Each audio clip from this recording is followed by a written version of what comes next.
चलो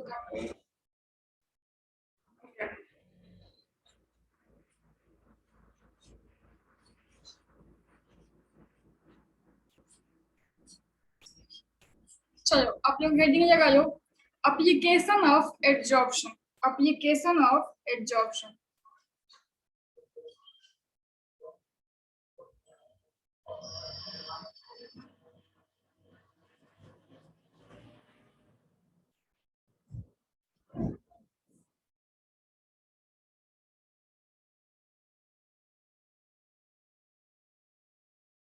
application of adsorption.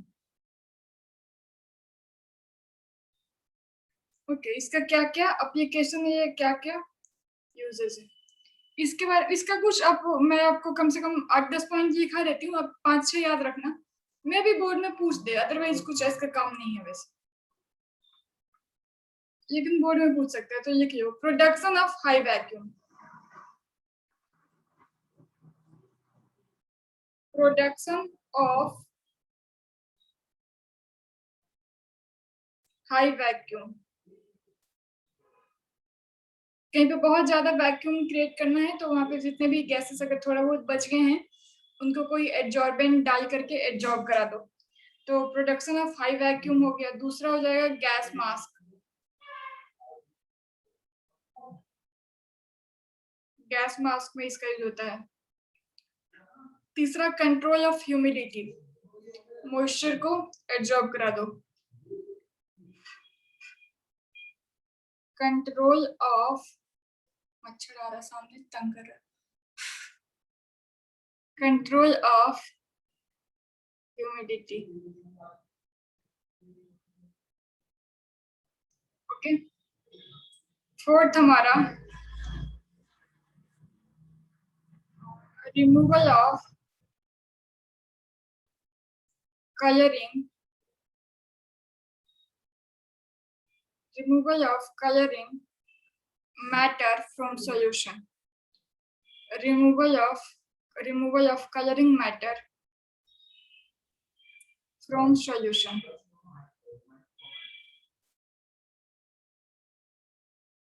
Okay, fourth हो जाएगा आपका separation of inert gases, separation of inert gases.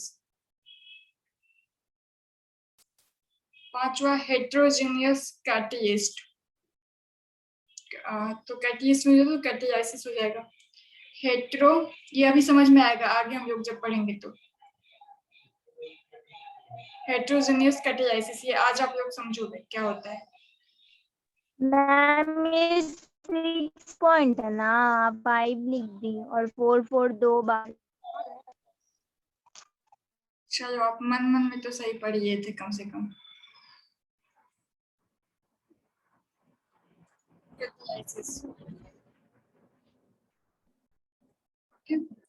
Seventh लिख लो एब्जॉर्प्शन इंडिकेटर या इंक्यूरिंग डिजीज, जो इतना काफी है। मैम ये क्या लिखे, हेट्रोजीनियस कैटेलाइसिस, मैम कैटलाइसिस मतलब? वही मैं कि अभी हम लोग आगे का टॉपिक हमारा यही है, आगे समझेंगे। गलत लिख रही हूँ बहन, सही लिखा था वैसे, मैंने क्यों काटा उसको। कैटेलाइसिस क्या होता है, हम लोग आज का टॉपिक हमारा यही है, मतलब इसी पे हम लोग आगे डिस्कस करेंगे। Okay, catalysis. ओके, और लास्ट इन क्यूरिंग बीमारी, डिजीज। ओके, इतना काफी है। एब्जॉर्प्शन इंडिकेटर ये कुछ एप्लीकेशन है इसका, जो बोर्ड में अगर पूछे तो इसमें से 5-6 पॉइंट आप याद रखना, ये क्या जाना। चलो हमारा मेन आज का टॉपिक है कैटलिस्ट। ओके, आज का हमारा टॉपिक है कैटलिस्ट, तो इसका आप लोग स्क्रीनशॉट ले लो, फिर हम लोग स्टार्ट करेंगे कैटलिस्ट।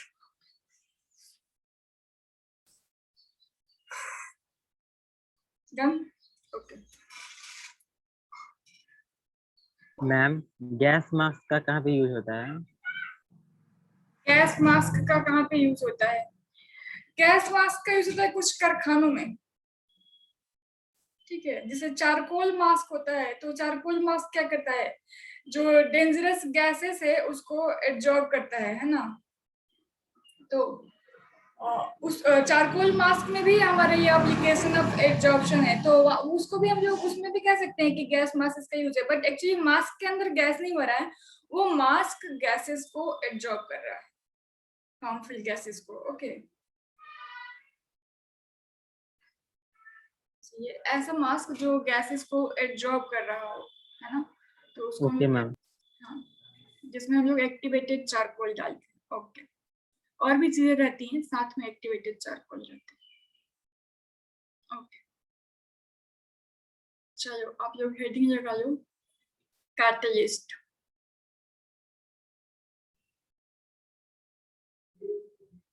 कैटलिस्ट देखो, कैटलिस्ट का क्या काम है? कैटलिस्ट रेट ऑफ रिएक्शन को इंक्रीज करता है। कैटलिस्ट रेट ऑफ रिएक्शन को इंक्रीज करता है, यानी रेट ऑफ रिएक्शन को इंक्रीज करने का क्या मतलब, स्पीड को थोड़ा बढ़ा देता है। जितना स्लो स्पीड से रिएक्शन हो रहा था, रिएक्टेंट प्रोडक्ट में कन्वर्ट हो रहे थे, उसको ये क्या करेगा, थोड़ा फास्ट करेगा। ओके, तो देखो अब बात ये है कि किस टाइप के रिएक्शन में कैटलिस्ट यूज होगा। क्या सारे ही रिएक्शन में कैटलिस्ट यूज होगा? नहीं, सारे रिएक्शन में कैटलिस्ट यूज नहीं होगा। जैसे अगर देखो हम लोग क्या करते हैं, what happen when we mixed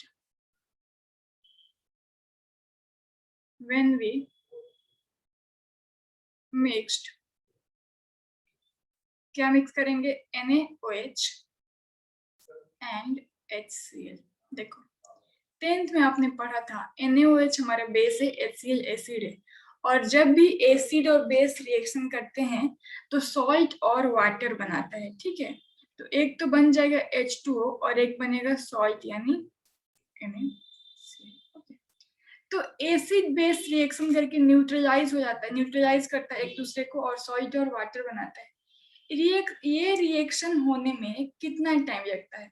तुरंत हो जाता है, फ्रैक्शन ऑफ सेकेंड। जैसे ही एसिड को बेस में मिलाया सॉल्ट एंड वाटर बनेगा, ये फ्रैक्शन ऑफ सेकेंड में होता है, ठीक है। तो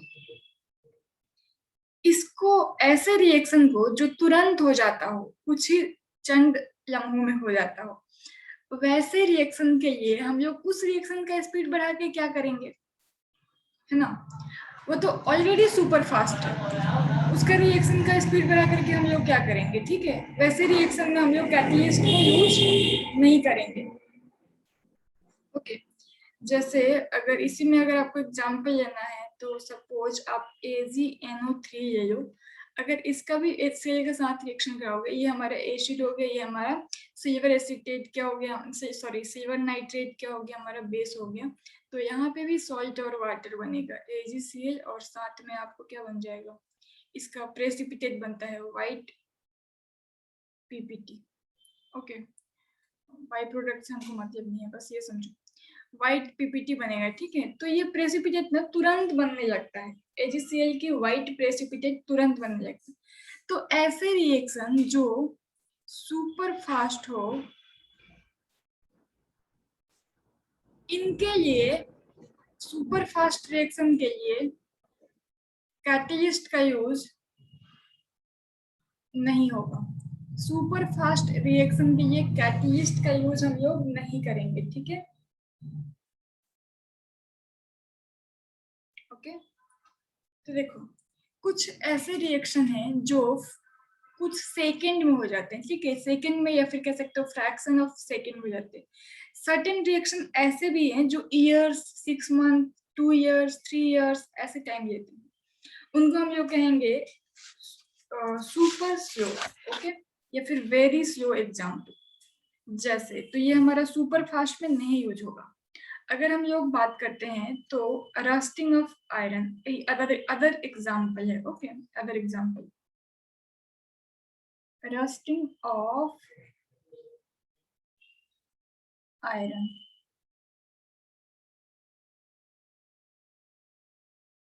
रस्टिंग ऑफ आयरन, देखो, अगर हमारा जो आयरन है ना वो प्योर है, उसमें कुछ मिलावट नहीं है, तो उसमें रस्ट होने के लिए 6 to 7 मंथ लग जाएंगे।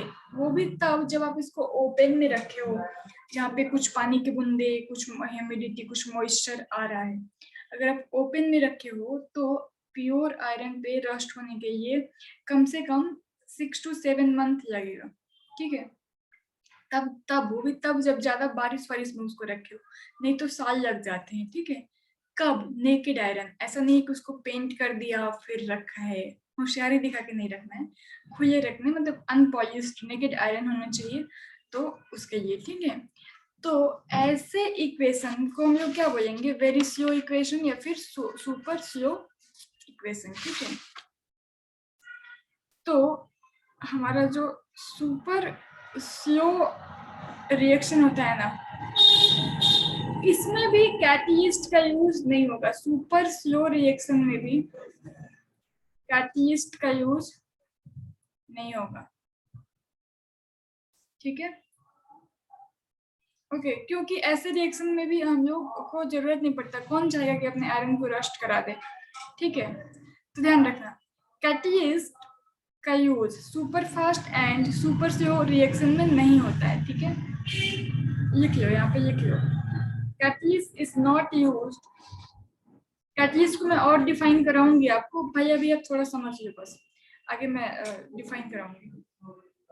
देखो यहाँ पे आप क्या लिख लो, catalyst is not used in super fast and super slow reaction, ठीक है। कैटलिस्ट का यूज हम लोग super fast and super slow reaction में नहीं करते हैं, ओके। तो देखिए, अब हम लोग कैसे रिएक्शन में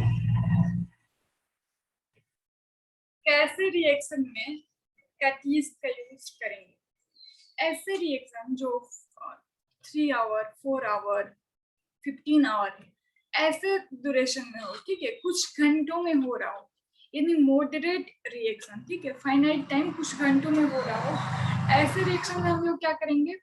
कैटलिस्ट का यूज करेंगे। उसका मैं एग्जांपल आपको देती हूँ, भाई आप इसका स्क्रीनशॉट ले लो। ओके, तो देखो, जैसे फॉर एग्जांपल अगर हम लोग पोटेशियम क्लोरेट लेते हैं 2KClO3, ठीक है, ये हमारा क्या है? पोटेशियम क्लोरेट इसको बोलते हैं। और इसको जब हम लोग हीट करेंगे ना, तो ये पता क्या बनाता है? 2KCl + 3O2।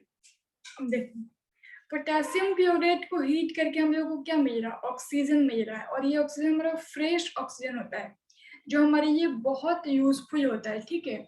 ये पोटेशियम क्लोरेट के साथ को जब हम ये पोटेशियम क्लोरेट को जब हीट करते हैं तो ये फ्रेशली प्रिपेयर्ड ऑक्सीजन मिलता है, फ्रेश ऑक्सीजन, जो कि मेडिकल पर्पज से हमारे लिए बहुत यूज है। अगर ये बात पहले मैं कहती आप उतना ना समझते, अब तो आप एकदम अच्छे से समझ गए होंगे। कोरोना का दूसरा नाम तो ऑक्सीजन से जुड़ा हुआ ही रहता है, राइट। तो वही, तो इसका बहुत यूज है ना। तो देखो, ये जो रिएक्शन है ये होने में this reaction takes 4 hour, approximately 4 our.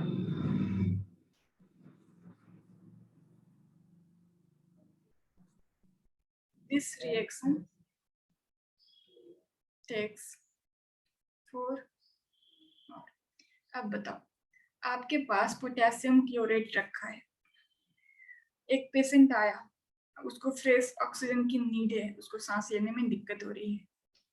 तो अच्छा ठीक है, रुको, मैं इसको ऑक्सीजन में हीट करके कन्वर्ट करता हूँ, तभी क्या होगा, 4 घंटे में हमारा मरीज तो शहीद हो जाएगा।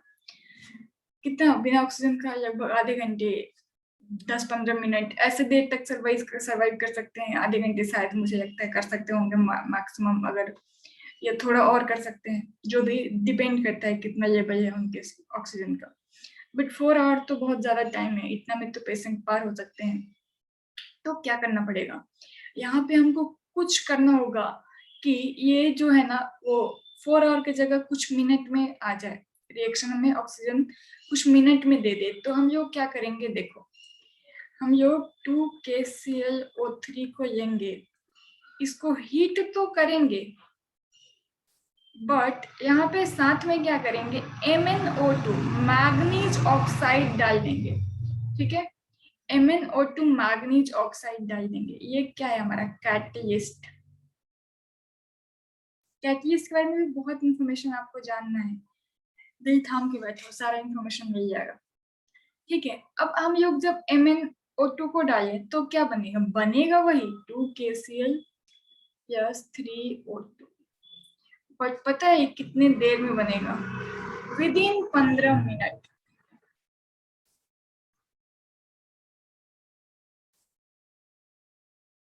Within 15 minute. तो इतना देर में तो पेशेंट को बचाया जा सकता है अगर हमारे पास पोटेशियम क्लोरेट है। तो कैसे, मैग्नीज ऑक्साइड को डाल करके। ठीक है, मैम अगर मैग्नीशियम ऑक्साइड ही नहीं रहा तो लाएंगे खरीद के। 15 मिनट तो मैम ऐसे ही पार हो जाएगा। नहीं रहता है, मतलब जहाँ पे पोटेशियम क्लोरेट है, ऑक्सीजन की जरूरत है, तो वहाँ पे रहता है, क्योंकि पता है ना हम लोग को कि ये अगर ये नहीं रहेगा तो पेशेंट पार हो जाएगा। जहाँ पे प्रोडक्शन होगी, देखो ये जो पेशेंट पार हो जाएगा वो एक एग्जाम्पल था। क्या मतलब, अब एक्चुअली सच बात है, पेशेंट पार हो जाएगा, बट ऐसा नहीं है कि हम लोग पोटेशियम क्लोरेट को लेकर के और MnO2 को लेकर के हीट करके और हॉस्पिटल में हम लोग O2 बनाएंगे। नहीं, इसको बनाने के लिए भी अलग से हमारा इसका प्लांट हमारा अलग लगता है, या फिर हम लोग इसको लेबोरेटरी में बना सकते हैं, ये KCl और O2 को अलग करने के लिए। ओके, तो ऐसा नहीं है, बट हाँ ये बात सही है कि हम लोग 4 घंटे में तो नहीं बना सकते ऑक्सीजन, हमको जल्दी चाहिए होता है। अगर मान लो कि हमारे पास में जहाँ पे हॉस्पिटल है वहाँ पे ये मैन्युफैक्चर भी हो रहा है, तो अगर उनके पास MnO2 नहीं है और तब वो मैन्युफैक्चर करते हैं पोटेशियम क्लोरेट से, तो 4 घंटे लगेंगे। तो 4 घंटे में तो मैन्युफैक्चर कर नहीं सकते, थोड़ा जल्दी चाहिए। तो क्या करेंगे, फिर उनको MnO2 रखना पड़ेगा, मैग्नीज ऑक्साइड, ताकि उसके प्रेजेंस में उसको हीट करें तो तुरंत मिल जाए, 15 मिनट में मिल जाए। तो इसीलिए तो उनको तो पता है कि MnO2 नहीं रहेगा तो 4 घंटे में बनेगा, तो क्यों नहीं रखेंगे, रखेंगे ना बाबू, है ना। तो ऐसे ma'am reaction, ma'am nascent oxygen जो होता है वो भी मैम लेबोरेटरी प्रिपेयर्ड ऑक्सीजन होता है ना, फ्रेशली प्रिपेयर्ड। हाँ फ्रेशली प्रिपेयर्ड नेसेंट ऑक्सीजन को, लेकिन हम लोग ये देखो, नेसेंट ऑक्सीजन फ्रेशली प्रिपेयर्ड होता है, बट हम लोग इसको कहते हैं नेसेंट ऑक्सीजन।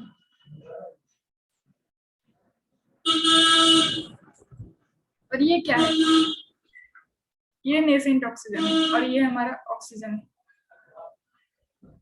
जो कि ये एग्जिस्ट नहीं करता ज्यादा देर तक, तुरंत दूसरे O से मिल करके O2 बना लेगा।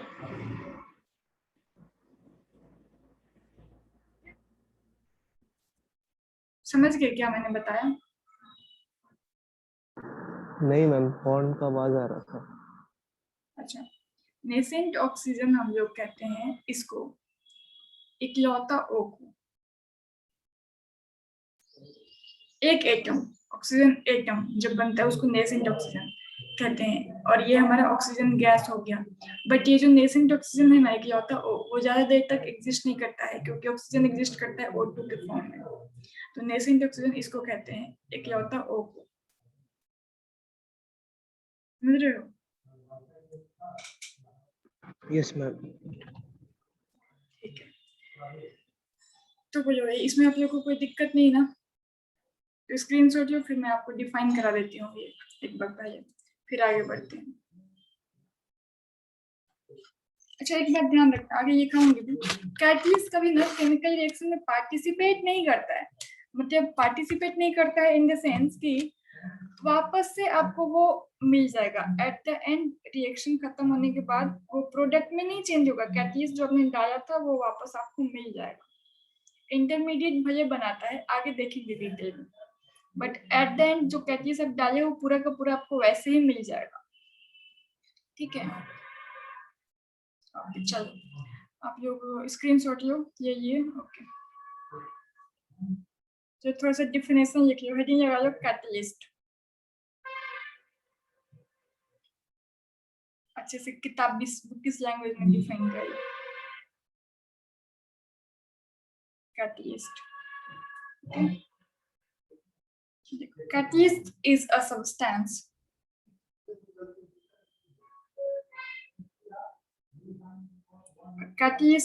a substance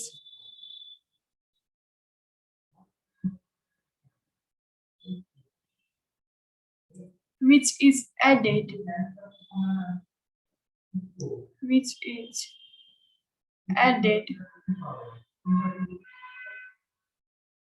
catalyst is a substance which is added to reacting system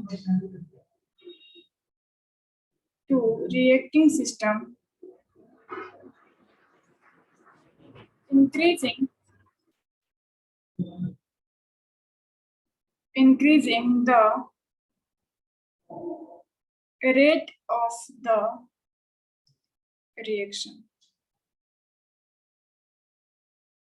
ठीक है, विदाउट, जैसे मैंने कहा कि वो क्या करेगा, खुद पार्टिसिपेट नहीं करता है केमिकल रिएक्शन में, तो उसको भी चाहे तो लिख सकते हो विदाउट इटसेल्फ being consumed।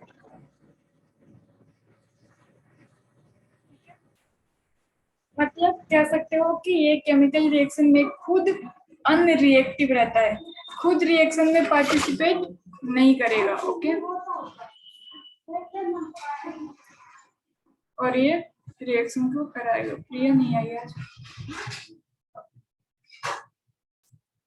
ठीक है, तो ये अब देखो, ये तो हो गया कैटलिस्ट। एक आपको टर्म मिलेगा कैटेलाइसिस।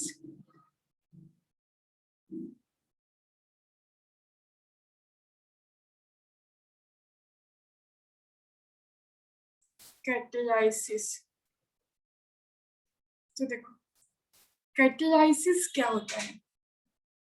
ये जो फेनोमेना है ना रेट इंक्रीज करने को, इसी को हम लोग कहते हैं कैटेलाइसिस। ठीक है, तो एक बार लिखो फिर आपको अच्छे से क्लियर हो जाएगा। दिस फेनोमेना या फिर द फेनोमेना, कुछ भी लिख सकते हो।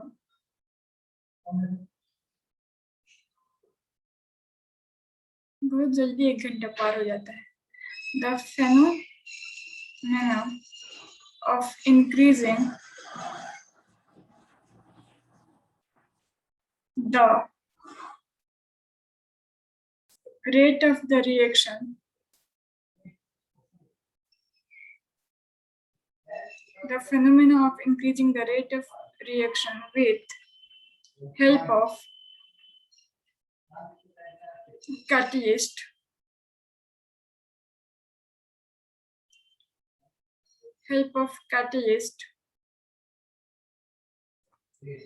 is known as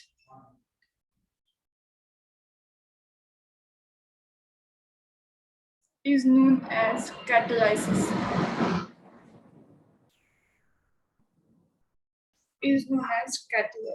ठीक है, यानी जो कैटलिस्ट। मैम फेनोमेनन और फेनोमेना में क्या अंतर होता है? कुछ भी नहीं, कुछ भी अंतर नहीं होता है। तो हम लिखते क्यों अलग अलग? मुझे लगता है सिंगल के लिए फेनोमेनन लिखते हैं और और जब प्लूरल में फेनोमेना लिखते हैं ऐसा। या इधर ब्रिटिश और अमेरिकन का भी डिफरेंस होगा, बहुत सारे वर्ड ऐसे ब्रिटिश और अमेरिकन में चेंज हो जाते हैं, तो वो भी डिफरेंस रहा होगा। स्पेलिंग, इवन स्पेलिंग लिखने में भी चेंज, एजुकेशन में भी चेंजेस होता है ऐसा। जैसे देखो सेंटर ऐसे लिखते हैं और ऐसे भी सेंटर लिखते हैं, तो ये डिफरेंस है ब्रिटिश और अमेरिकन इंग्लिश का। गलत नहीं है, ये भी सेंटर सही है, ये भी सेंटर सही है, बट हम लोग तो ब्रिटिश इंग्लिश फॉलो करते हैं ना, तो है ये भी सही, बट ब्रिटिश में ये गलत हो जाएगा, ब्रिटिश में ये सेंटर सही होता है और इधर है ये भी सही। एजुकेशन ए से भी शुरू होता है, तो ब्रिटिश और ये इंग्लिश का अंतर भी रहता है, तो वहां से भी जाता है, और कुछ सिंगुलर प्लूरल का भी रहता है। तो हम लोग को अपना इंग्लिश बनाना चाहिए, हम लोग को हम अपना इंग्लिश बनाना चाहिए। क्या बोलेगा, अपना संविधान तो बना ही नहीं पाया, वो भी तो वही रख लिया जो वो देके गए, थोड़ा सा उसको सुधार के, तो इंग्लिश भी सुधार के रख लिया है। सब झोल झाल है।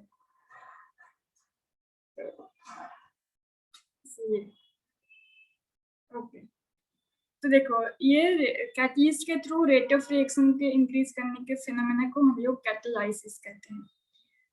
अब यहाँ पे आप देखो type of catalyst, type of catalyst.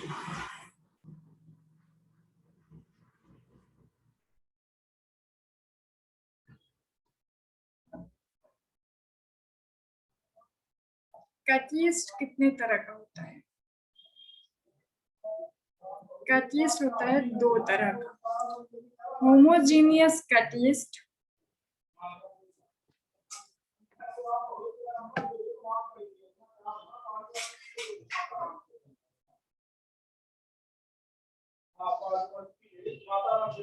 Homogeneous catalyst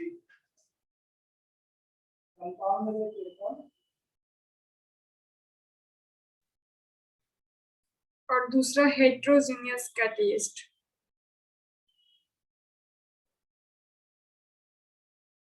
heterogeneous catalyst,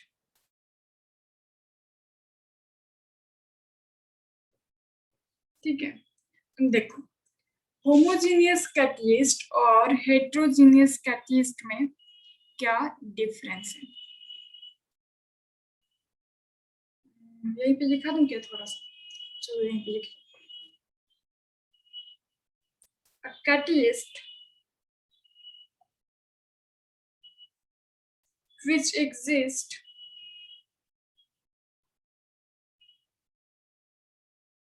in the same phase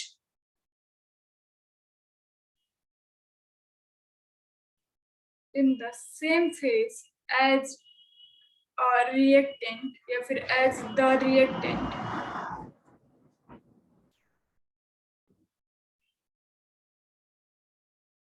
as the reactants is called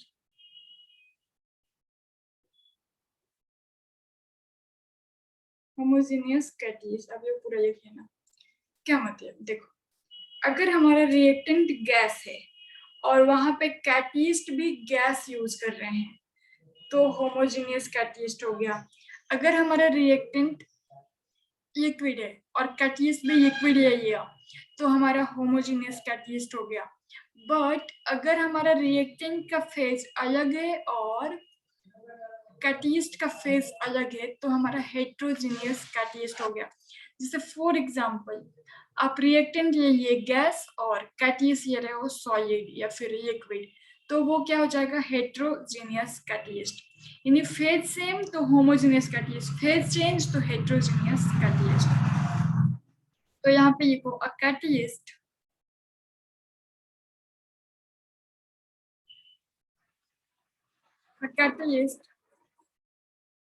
which does not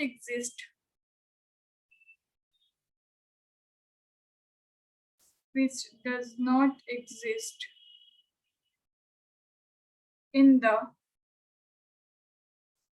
same phase in the same phase of the reactant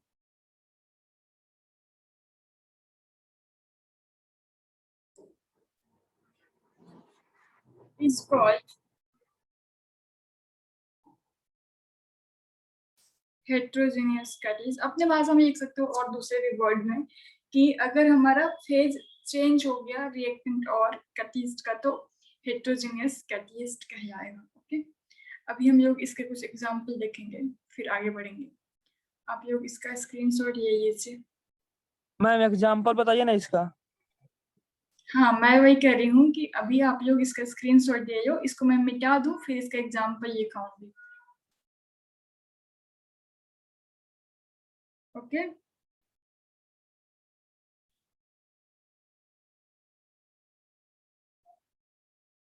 चलो देखो, example of homogeneous catalyst. पहले हम लोग homogeneous catalyst का example देख लेते हैं। Example of homogeneous catalyst. देखो, अगर हम लोग मिथाइल एसीटेट लेते हैं,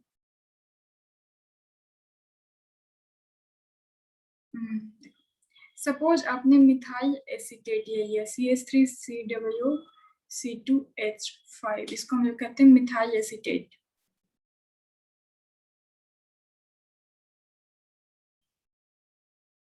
ठीक है, ये हमारा होता है लिक्विड। अगर हम लोग इसका वाटर के साथ रिएक्शन कराते हैं, ये भी हमारा होता है लिक्विड। ठीक है, और यहाँ पे HCl और H+ जो कि होगा एक्वस। अब देखो, एक्वस का मतलब क्या होता है? एसिड में पानी मिलाया हुआ। तो एक्वस और लिक्विड तो फेज सेम ही हुआ। एक्वस एक्चुअली में पानी मिला दिया है एसिड में, तो है वो भी लिक्विड ही फेज में, है ना। तो यहाँ पे ये भी एक्वस यानी लिक्विड फेज में है। ठीक है, एक्वस मतलब कि पानी मिलाया हुआ, तो वो क्या हो जाएगा? लिक्विड फेज में ही होगा, कहीं पे एक्वस लिखा है तो। ओके, तो ये हमारा क्या बनाता है? CH3COOH एसिटिक एसिड बनाएगा आपको, और इथेनॉल बना देगा, C2H5OH बना देगा। ये हमारा एसिटिक एसिड बन गया, कॉमन नेम लिख रही हूँ मैं, और ये इथेनॉल बना लिए ऐसा। ठीक है, तो यहाँ पे देखो, ये हमने क्या किया? HCl कैटलिस्ट को यूज किया एक्वस फेज में। तो यहाँ पे ये भी लिक्विड है, ये भी लिक्विड है, ये भी लिक्विड है, तो ये क्या हो गया? Homogeneous catalyst. ओके, HCl यहाँ पे क्या काम किया? होमोजेनियस कैटलिस्ट का। ओके, ये रिएक्शन किसके थ्रू कैटलाइज्ड हो रहा है? HCl के थ्रू, जो कि क्या है? हमारा एक एसिड है। ये मैम रिएक्शन वो इथाइल एसीटेट है। तो हाँ, ये इथाइल एसीटेट है।